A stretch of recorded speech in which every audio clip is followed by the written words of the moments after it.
beberapa perbedaan antara sholat wajib dan sholat sunnah itu apa? Pertama, sholat sunnah itu boleh dilakukan di atas kendaraan, tapi kalau sholat wajib itu tidak boleh dilakukan di atas kendaraan. Ada yang bertanya begini, Ustaz, anak saya ini kerja di luar negeri, terkadang sholat asarnya itu karena jauh tempat kerjanya, terpaksa dia sholat di atas kendaraan, di atas bus yang mengantarkan ke tempat kerjanya, dan itu setiap hari.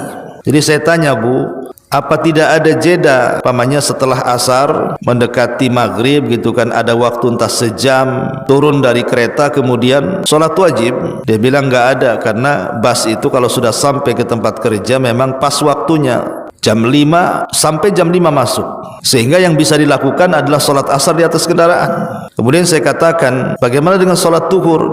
Dia mengatakan kalau sholat duhur bisalah dia lakukan di tempat kediaman dia yang memang disediakan oleh perusahaan. Maka saya katakan sebaiknya jangan dilakukan seperti itu. Tetapi kalau memang itu sifatnya darurat, maka lakukanlah sholat asar dijamak dengan zuhur.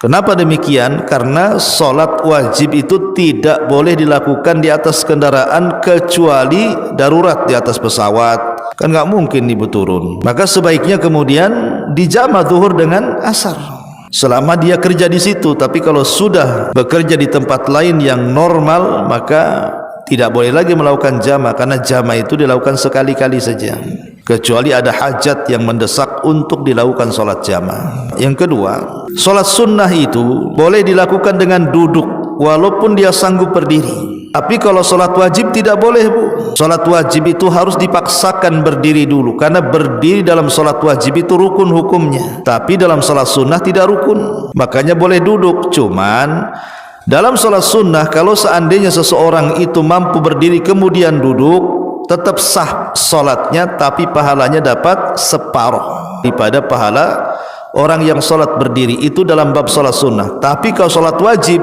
bukan mengurangi pahala, batal sholatnya kalau dia sanggup berdiri kemudian duduk. Kemudian yang ketiga, sholat di dalam Ka'bah. Kan Ka'bah itu kan ada ruangannya, Bu, ada pintunya, orang bisa masuk ke dalam Ka'bah. Kalau sholat di dalam Ka'bah itu sholat sunnah, boleh, karena Rasul pernah sholat di dalam Ka'bah. Tetapi tidak berlaku pada sholat wajib.